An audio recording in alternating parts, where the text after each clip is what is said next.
जय मसीह की साथियों। परमेश्वर का अनुग्रह और दया और पवित्र आत्मा की सहभागिता आप सभी वीडियो देखने वालों पर बनी रहे यीशु के नाम में, आमीन। दोस्तों, हमारा आज का विषय है कि हम निकम्मे दास हैं। यीशु मसीह ने ऐसा क्यों कहा? दोस्तों, ये वचन यीशु मसीह के मुख से निकला और स्वयं यीशु मसीह ने अपने चेलों से कहा। लूका अध्याय 17 और उसके 10 वचन में इस बात का वर्णन मिलता है। आइए हम एक बार इस वचन को पढ़ें, जहाँ लिखा है, इसी रीति से तुम भी जब उन सब कामों को कर चुको जिसकी आज्ञा तुम्हें दी गई थी, तो कहो, हम निकम्मे दास हैं। जो हमें करना चाहिए था, हमने केवल वही किया है। अब ये बात यीशु मसीह ने क्यों कही? क्योंकि दोस्तों, यीशु मसीह जानते थे जो वरदान, जो सामर्थ यीशु मसीह के द्वारा उनके अनुयायियों या चेलों के पास थी, या आने वाले समय में सबके पास होने वाली थी, चाहे वे पास्टर हों, चाहे विश्वासी हों, या यूं कहें सभी मसीहियों के पास, जो थी, जो है और जो आने वाली थी सामर्थ। क्योंकि मनुष्य का स्वभाव क्या है, ये यीशु मसीह बखूबी जानते थे। वो सर्वज्ञानी परमेश्वर थे। आज भी कलीसियाओं में हम सब देखते हैं कि यीशु मसीह का प्रचार कम और चिन्ह और चमत्कारों का प्रचार अधिक है। ये एक तरीके का ट्रेंड बन चुका है, सेवकाई का स्टाइल बन चुका है। लेकिन यीशु मसीह ये बात जानते थे, इसलिए उन्होंने पहले ही ये बात लूका के अध्याय 17 में और उसके 10 वचन में कहा है कि तुम जब अपने सारे काम कर चुको तो कहो कि हम निकम्मे दास हैं। हमें जो करना चाहिए था, हमने सिर्फ वही किया। क्योंकि इस दुनिया में बहुत प्रकार के लोग रहते हैं।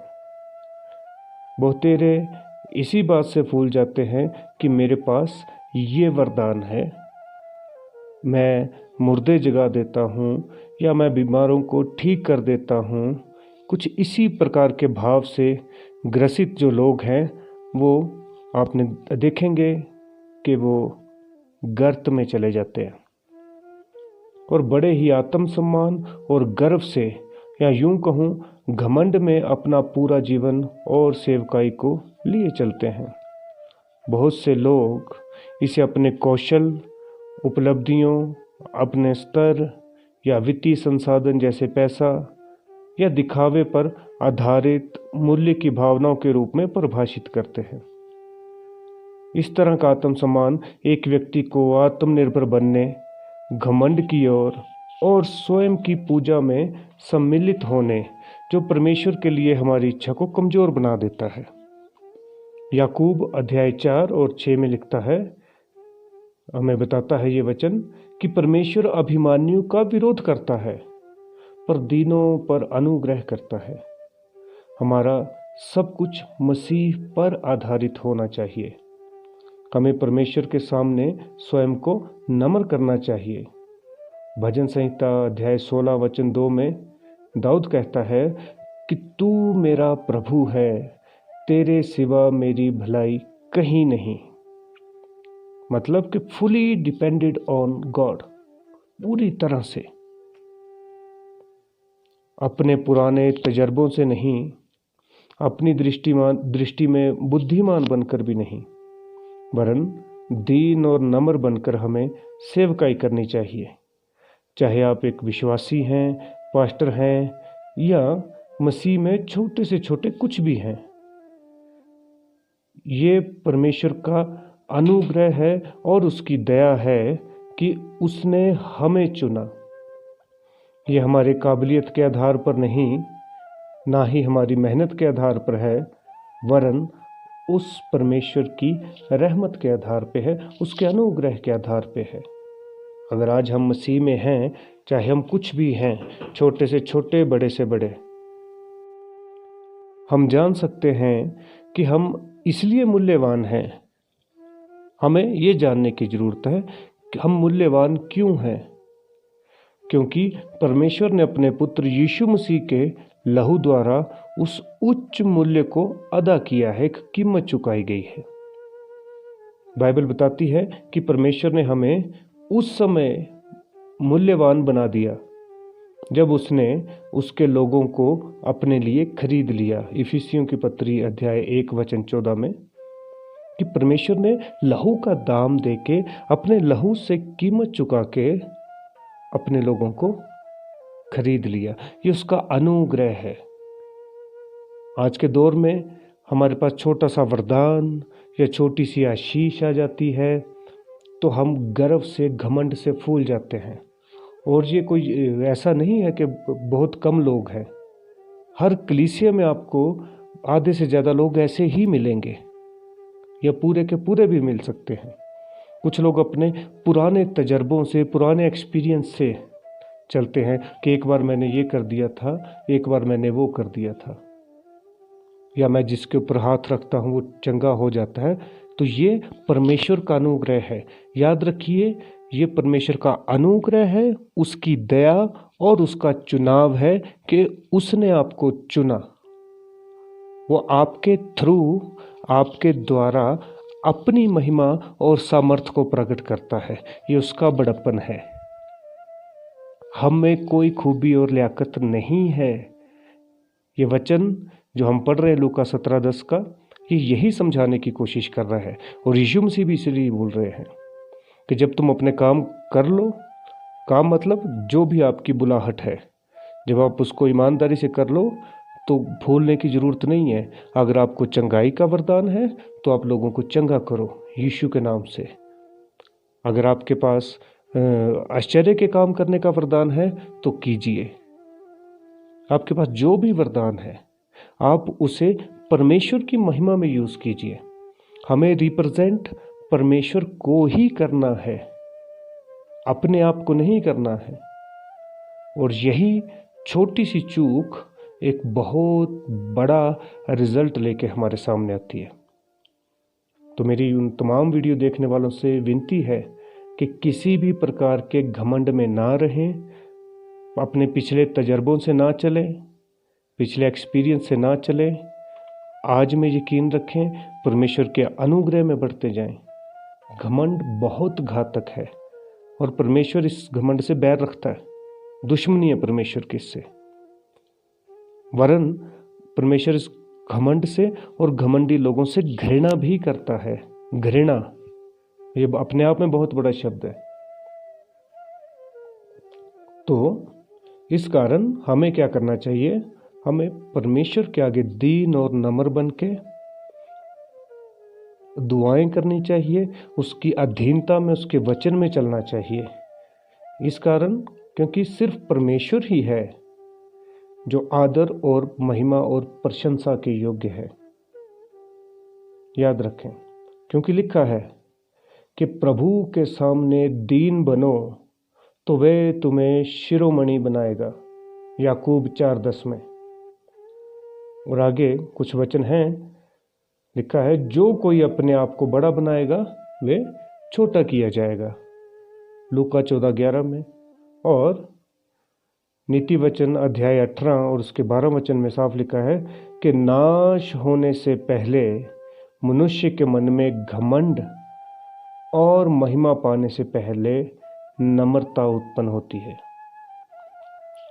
मतलब जब हमारे अंदर घमंड आता है तो इसका सीधा सीधा मतलब होता है कि हम नाश होने की कगार पे जा रहे हैं, या उस रास्ते पे हमने पांव धर दिए हैं।